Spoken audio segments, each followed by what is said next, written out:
आप सभी को मेरा प्रणाम। आज हम बात करेंगे मिलेट्स के बारे में, जिसे कि हम मोटा अनाज भी कहते हैं। पहले यह हमारे पूर्वजों की थाली का एक अभिन्न अंग था, लेकिन धीरे धीरे हम इसे भूलते जा रहे हैं। 1980 के दशक में जब ग्रीन रेवोल्यूशन आया तो चावल और गेहूं का उत्पादन हुआ और उसका प्रयोग भी बढ़ता चला गया, जिसके कारण जो हमारा मोटा अनाज था वो हमारी थाली से लुप्त होता चला गया। लेकिन आज फिर जो पश्चिमी समाज है वो इसके फायदे देखकर उन्होंने इसको अपने जीवन शैली में अपना लिया है फिर से।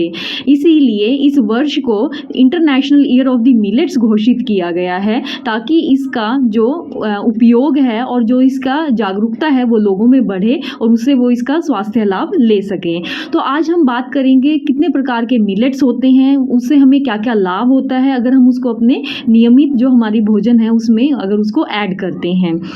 मुख्यतः दो तरह के मिलेट्स मिलते हैं, एक मोटा मिलेट मेजर मिलेट होता है, एक बारीक जिसे कि माइनर मिलेट्स कहते हैं। मोटा मिलेट्स यानी कि मोटा अनाज जिसमें कि ज्वार बाजरा आता है वो इंक्लूड होते हैं, और जो माइनर मिलेट्स हैं उसमें 7 प्रकार के माइनर मिलेट्स होते हैं, जिसे कि हम फॉक्सटेल मिलेट्स या फिर जिसे हम कंगनी कहते हैं, या फिर उसके अलावा सेकंड नंबर का फिंगर मिलेट्स होता है जिसे कि हम रागी या नाचनी कहते हैं। तीसरा लिटिल मिलेट्स होता है जिसे कि हम कुटकी के नाम से भी जानते हैं, या बार्नयार्ड मिलेट होता है जिसे कि हम सावा के चावल जिसे हम व्रत में भी खाते हैं। पांचवा प्रोसो जिसे कि हम छेना कहते हैं, कोदो जिसे कि कोदरा भी बोलते हैं, और एक ब्राउन टॉप मिलेट जिसे कि हरी कंगनी के नाम से भी जाना जाता है। ये बाजार में हमें उपलब्ध होते हैं। अब हम बात करेंगे कि मिलेट्स का जो उपयोग है थेरेप्यूटिक, कैसे हम उसको यूज़ कर सकते हैं, उसको हम भोजन में अगर इस्तेमाल करते हैं तो उससे हमें क्या क्या लाभ मिलता है। जो मिलेट्स हैं उन्हें सबसे पहले तो हमें उनको जब भी प्रयोग करना है तो कम से कम 6 से 8 घंटे उन्हें भिगो के रखना चाहिए। तो जो मिलेट्स हैं उनका हमारा जो डाइजेशन है वो सुपाच्य होते हैं, तो उनका पाचन अच्छी तरीके से होता है और वो हमें बहुत ज़्यादा स्वास्थ्य लाभ देते हैं। बहुत सारी बीमारियां जो कि आज की जनरेशन में लाइफस्टाइल डिसऑर्डर्स हैं, जैसे कि बीपी की समस्या है, शुगर की समस्या है, सभी में जो मिलेट्स है वो बहुत ही लाभदायक होती है। जैसे ही हम गेहूं या चावल खाते हैं तो हमारी जो शुगर है वो एकदम से बढ़ जाती है, क्योंकि उनका हाई ग्लाइसेमिक इंडेक्स होता है। लेकिन वहीं अगर आप मिलेट्स का सेवन कर रहे हैं तो आप मिलेट्स जैसे ही खाते हैं तो आपकी शुगर है जो वो धीरे धीरे रिलीज होती है, तो वो एकदम से आपके शुगर लेवल को इंक्रीज नहीं करते हैं। इसी प्रकार से हृदय के विकारों में, क्योंकि इनमें जो मिलेट्स होते हैं इसमें जो अच्छा वाला कोलेस्ट्रॉल होता है जिसे कि हम HDL बोलते हैं, उसको बढ़ाने की क्षमता होती है, और जो हमारा LDL जिसे कि हम बैड कोलेस्ट्रॉल बोलते हैं उसको कम करने के इसमें गुण होते हैं। तो ये कोलेस्ट्रॉल में और हृदय विकारों में भी बहुत ही अच्छा होता है।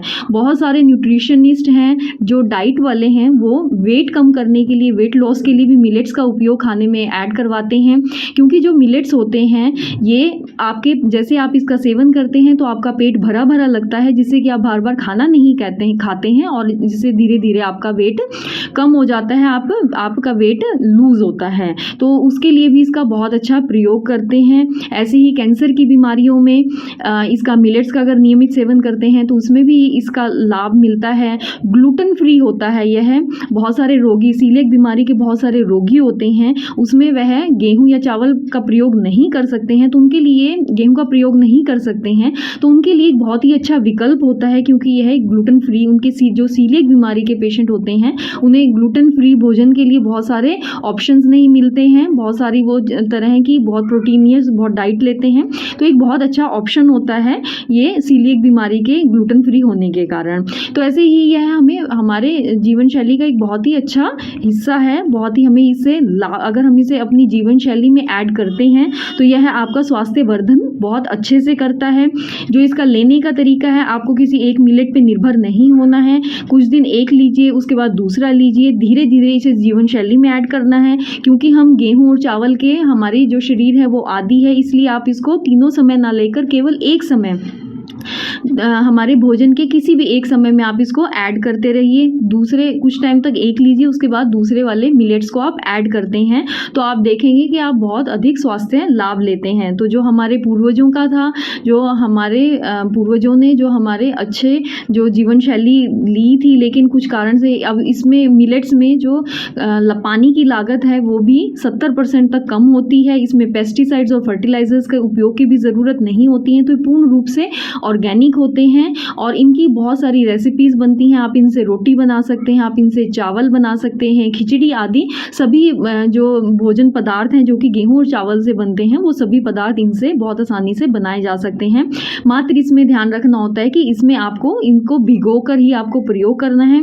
7 से 8 घंटे 10 घंटे तक आप इसको भिगो के रखिए। उसके बाद सुखा के आप आटा पीस के भी रख सकते हैं और इसकी जैसे दूसरी गेहूं की आप रोटी बनाते हैं, ऐसे ही आप इससे रोटी बना के भी आप इससे लाभ ले सकते हैं। तो इसको इस्तेमाल ज़रूर कीजिए। हृदय विकारों में, बीपी में, शुगर में, वेट गेन में आप इसका इस्तेमाल ज़रूर करके स्वास्थ्य लाभ लीजिए।